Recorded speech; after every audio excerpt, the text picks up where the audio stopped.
இந்திய அணியில் ஒரு சில கேப்டன்களை நம்மளால் எப்போ மறக்கவே முடியாதுங்க. காரணம் அவங்க கொடுத்த சம்பவங்கள் அந்த மாதிரிங்க. அதே நேரத்தில் இப்போ நான் சொல்ல வர நபரும் அப்படி தான். ஏன்னா இவர் கேப்டன் பொறுப்பில் இருக்கும்போது இந்திய அணி நல்ல நிலைமையில் தான் இருந்தது. ஆனால் அதை தக்க வைக்கிறதுக்கு ரொம்ப கடுமையாக ஒரு போராடிய ஒரு வீரர் சொல்லலாம். அதே நேரத்தில் இந்தியாவை அடுத்த கட்டத்துக்கு கொண்டு சென்ற முக்கியமான பங்கு இவருக்கு இருக்குங்க. ஆமாங்க, நம்ம ரோஹித் சர்மா அவர்களை பற்றி தான் சொல்கிறேன். ஏன்னா T20 உலகக்கோப்பை, ICC ட்ராஃபி மற்றும் 2023 ஆண்டு உலகக்கோப்பையில் இறுதிப் போட்டி வரைக்கும் தோல்வியை சந்திக்காத ஒரு கேப்டனாக இருந்து இறுதி போட தோற்றாலும் பரவாயில்லைங்க. அபாரமான திறமையை வெளிப்படுத்தின ரோஹித் சர்மா அவர்கள் எம்ஐக்காக 5 முறை கோப்பையை வென்று கொடுத்திருக்காரு.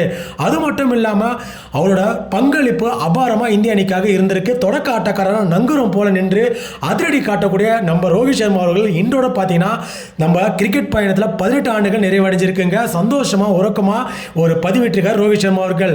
அதே நேரத்தில் ரோஹித் சர்மா அவர்களுக்கு நம்ம வாழ்த்துக்களை தெரிவிச்சுக்கலாம்.